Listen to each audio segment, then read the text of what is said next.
Alright, so here we are, the beginning of 2018, and I hope you guys had a wonderful Happy New Year, and you guys had a great time partying with family and friends, and possibly by yourself, because no one says that you kind of have to go all out on New Year's. And previously, I just gave out my top 10 worst movies of 2017 list. You guys can check that video out after this one, because I guess you gotta have a positive and negative list if you're gonna be talking about movies on the internet. And so the circle will be complete, I guess. And honestly, this list was a little bit difficult to make because there was a lot of good movies that came out in 2017 that just overall impacted me as a person and just changed my overall views on how I view the art form of cinema. And it just helped influence me in becoming a more prominent film director, because that's what I want to do one day. I just want to make movies such as the filmmakers that I'm going to be mentioning later on in this video that deserves so much props because of the movies that made this list. Also, a quick note, I have not seen every single movie in 2017, although I wish I would have, but movies, they cost a lot of money. And I'm not made of money. In fact, I'm kind of poor. So without further ado, here is my top 10 favorite movies of 2017.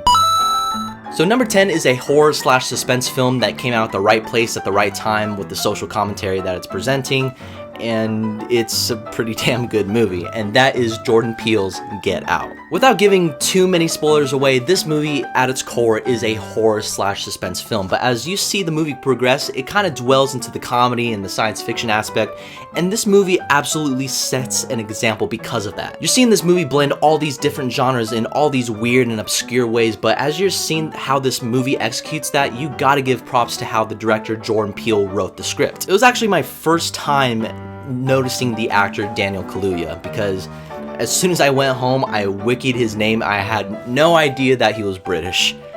Fucking blew my mind. It just shows how great of an actor he is, and how great a director Jordan Peele is. And this movie right here just shows hidden talent that Jordan Peele has. I'm so glad that he's in the spotlight right now, because he's a really sought out director for horror movies.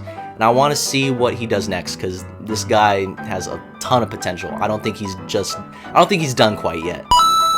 So number 9 is a film that divided a lot of people amongst this director, in which he's really known for in the mainstream audience. He really made a daring war film that I think will be remembered in years to come, and that is Christopher Nolan's Dunkirk. I literally forgot how many times I screamed like holy shit at the screen, just seeing this predicament that these soldiers were put in and just how absolutely fucked they were. The movie was so intense, I bit off all my fingernails and I was sweating bullets just seeing all these soldiers on the beach. It felt like I was there with them. It was nuts. But honestly, that's not the main thing on how this movie impressed me the most. It was actually the way that Christopher Nolan decided to tell its story. It keeps switching back from the perspectives of the soldiers from the beach, and then it's to the civilians at the sea, and then it's towards the pilots in the sky, and it keeps switching back and forth, that it's not your conventional war film. And plus, you gotta combine the film with Hans Zimmer's score, the practicality, and you got yourself a pretty unique war film, which has technical achievements that I think is some of the best I've ever seen in a war film. And I never thought I would say this, but Harry Styles from One Direction was actually pretty good in the movie. So good job, my dude. I hope you get a lot of jobs from very good film directors. Now, number 8 is a movie that is so uniquely shot that it absolutely complements on the way that the story is told. And funny enough, that's actually part of the title, and that is David Lowery's A Ghost Story. Now, before walking into this movie, I kinda had an idea of what A Ghost Story was about, but as soon as the movie ended, I was just so captivated on the way it portrayed its storytelling within like how they perceived purgatory. This movie is a very touching tale on life and the perception of time and whether you matter in the universe or you don't matter.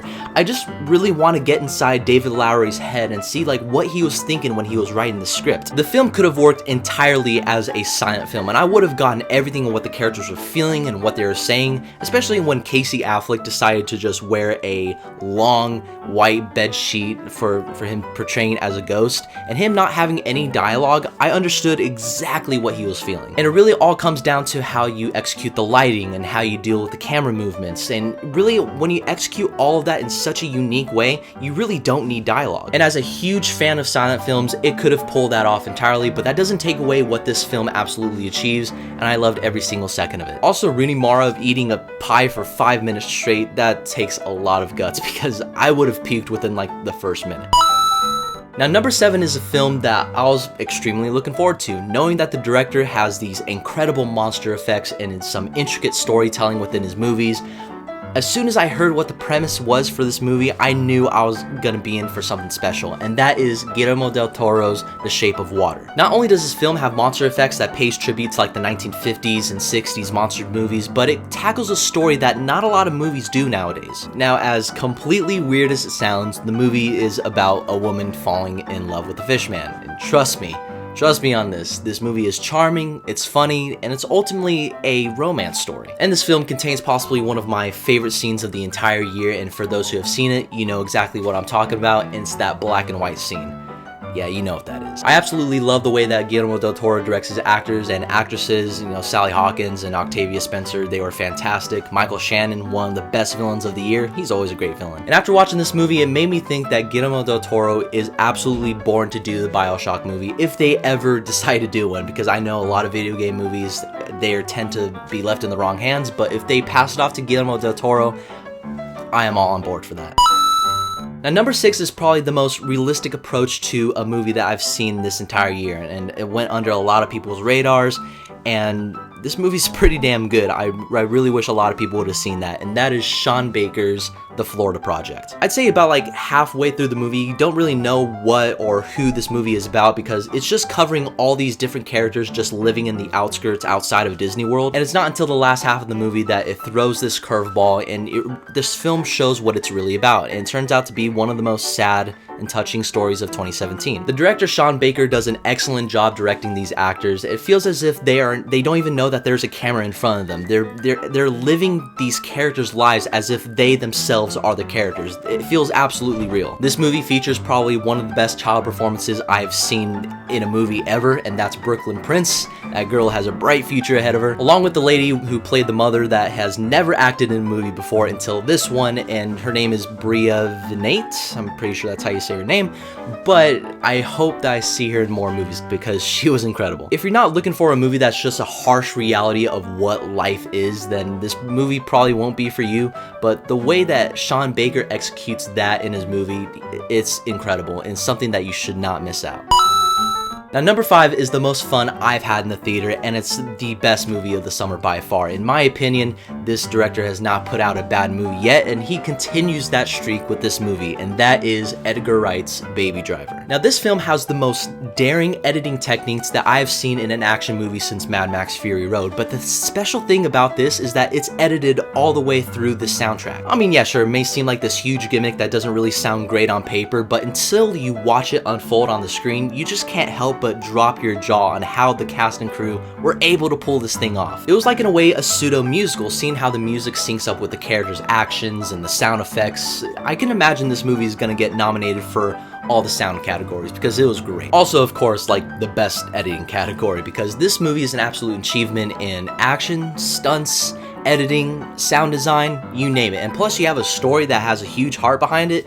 You've completely won me over. Now, this movie is the true definition of what a summer blockbuster should be, and I'm so glad that this movie is an absolute home run for mainstream audiences, and I'm sure people will be talking about it for years to come. And it makes me think that if Edgar Wright were to do something about dogs in space or something, he would find a way to make that work, and I absolutely can't wait to see what Edgar Wright does next. And I just spit all over my computer, my bad.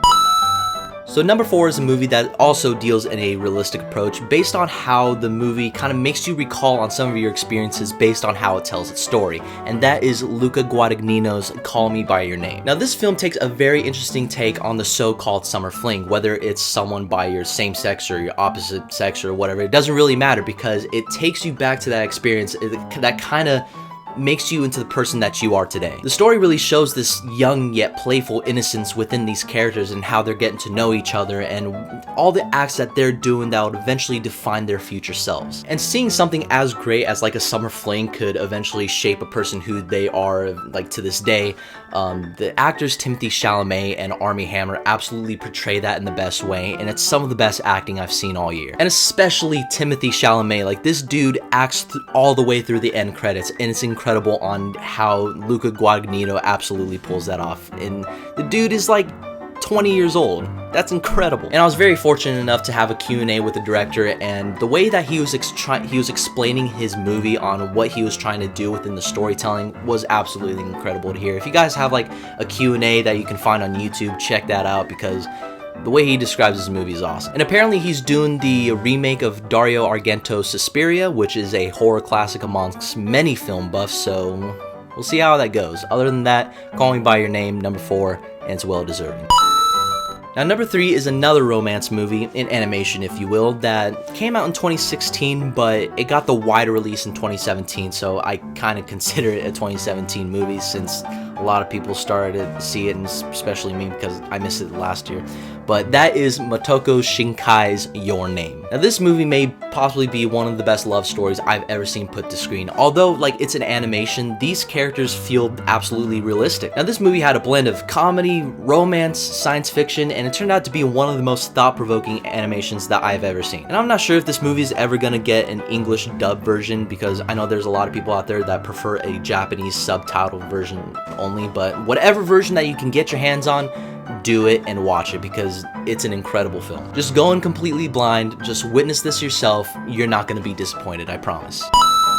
Now, these next two movies were basically neck and neck the entire time. It was so difficult to choose which one's going to be number 2 and which one's going to be number 1, because they were awesome. I can't really explain on just how much of an impact it's had on me as a filmmaker and as a person, these two movies altogether. But number 2 is a film that is a love letter to filmmakers and fanboys. That is, again, it's another movie that went under a lot of people's radars, and that is Dave McCary's Brigsby Bear. Again, like I said, it's a love letter to filmmakers and fanboys, and that it's okay to be one if you go out there and if you're influenced to make something that you're passionate about. Because in a nutshell, like, that's what filmmaking is about. You just go out there, get your family or friends, get a camera, and just shoot something. That's all what making a movie is. And no matter if you're a huge filmmaker or you're a small filmmaker, this movie should inspire you to just go out there and just make your own movie and just do something that you're really passionate about. Now, the main character, Kyle, is absolutely one of the most weirdly, interestingly written characters I've seen in the movie, but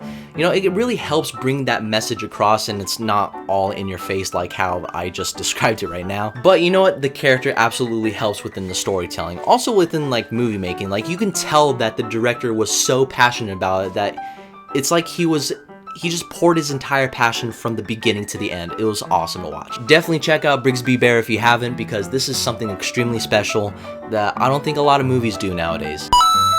Alright, now here we are, my favorite movie of 2017. This is a movie that a lot of people kind of rolled their eyes as soon as it was announced, but when I heard who was going to direct this movie, I had a little glimmer of hope, only for it to turn out to be my favorite movie of 2017, and that is Denis Villeneuve's Blade Runner 2049. Now, this movie, as far as cinematography, the sound editing, the sound design, the production design, every technical aspect that is in cinema is an absolute masterpiece. Blade Runner 2049 is a type of film that you don't really see being made nowadays, as far as like big budget blockbusters are concerned, but the way that it approaches this science fiction setting, it does it in a subtle yet intelligent way. Now we have Ryan Gosling, he's awesome as always. Harrison Ford's possibly the best I've seen him in years, and it's all the cast is giving great direction from Denis Villeneuve himself. Denis Villeneuve and cinematographer Roger Deakins were the true stars of the film. Seeing how they were portraying Los Angeles 2049 was something that, like, I wish I could have seen a 5-hour Blade Runner film to where it feels like an absolute epic. It's possibly one of the greatest sequels ever made. It's an absolute technical achievement, and as far as every technical aspect to it, it's an absolute goddamn masterpiece. Now, if Denis Villeneuve is able to pull off Arrival, Blade Runner 2049, and he's doing a remake of Dune, like the most ultimate unadaptable science fiction story ever, and if he pulls that off, he's gonna be one of the greatest directors of all time, hands down. This guy is a fucking genius. But there you go, guys, Blade Runner 2049, that is my favorite film of 2017. Alright, so there you have it. That was my entire list of my top 10 favorite movies of 2017. It was a little bit difficult organizing which movie is gonna go where, because like I said, lots of good movies to come out this year. And you know what? That's what makes these lists interesting, because everybody's is going to be different, and that's what makes this discussion fun. So I also want to know what your guys' list of your top 10 favorite movies of 2017 list. Is it the same as mine, or is some of the movies that I've mentioned, are they on your list? Whatever they are, let's have a discussion down below. I really want to know. Now let's hope for a really great 2018. Let's keep that streak going. Also, I'm going to have an announcement video coming very soon. It's great news, actually. I'm very excited to announce that, so stay tuned for that. And yeah, I think that's it. So yeah, my top 10 favorite movies of 2017. So see you guys next time.